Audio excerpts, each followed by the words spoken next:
Assalamu alaikum, good morning. Welcome to all the ladies and gentlemen. Thank you for coming, all of you, on such a lovely morning. We all know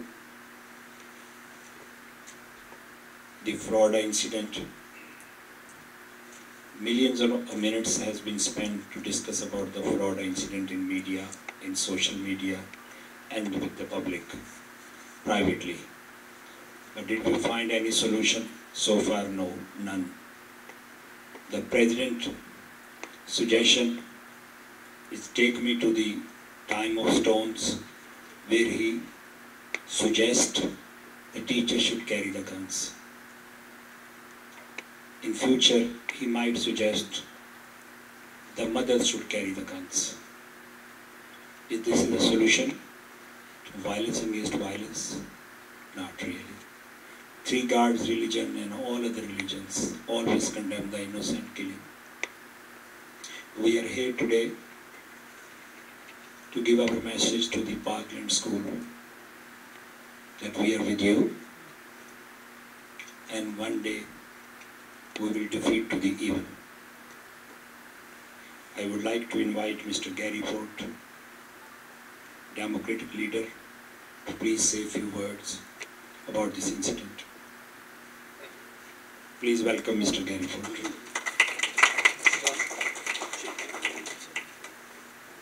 Malik asked me to say a few words. I sort of have a unique background. You can see from my hat I'm a retired Army officer. On my mother's side, my family's from the deep American South, where they have a very strong gun culture. So I grew up with the gun culture there. I also grew up in New York, where I was a prosecutor in New York City during the early 90s, where we had 2,200 homicides a year.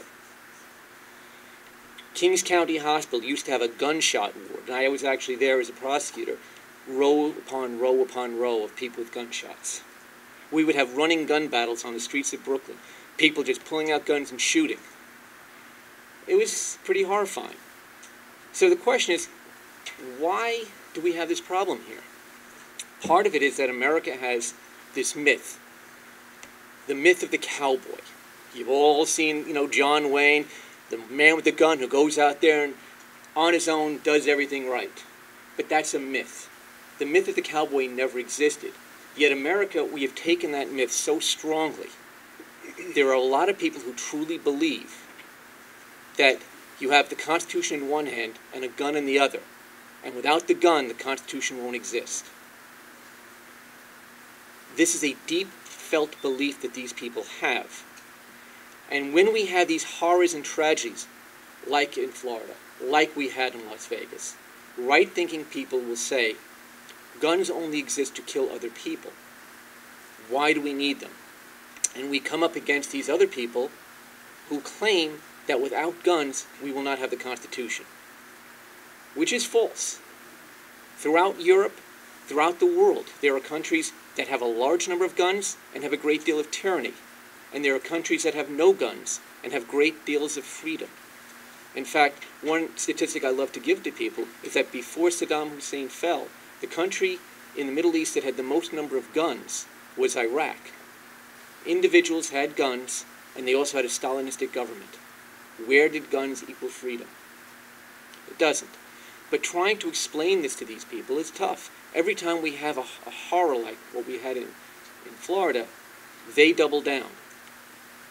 We're not going to convince them. In Florida, what was their response when people tried to put legislation in to limit gun violence? They voted it down and then passed a law declaring that pornography was a public health hazard. That's the top of their list of priorities. That's a horror. The only thing that we can do is that we, the right-thinking people, continue to fight, continue to push, and use political activism. Because, quite frankly, the number of people who are for gun control outnumber the people who are against it. The only difference is they yell louder and they pour more money into elections. So how do we stop this? We stop it by being louder, being more politically active, and shutting down the NRA. Guns do not equal freedom, they equal death. The Constitution is supported by what you folks, and what I am, and what we all are doing in this room right now. This is democracy. This is how we protect the Constitution, not at the barrel of a gun.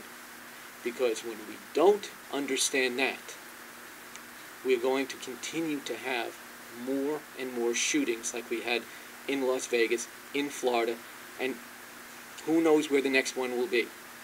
So, it's just not a matter to show up. We have to show up and shout loud and show our support for common decency, common sense, and common humanity. Thank you.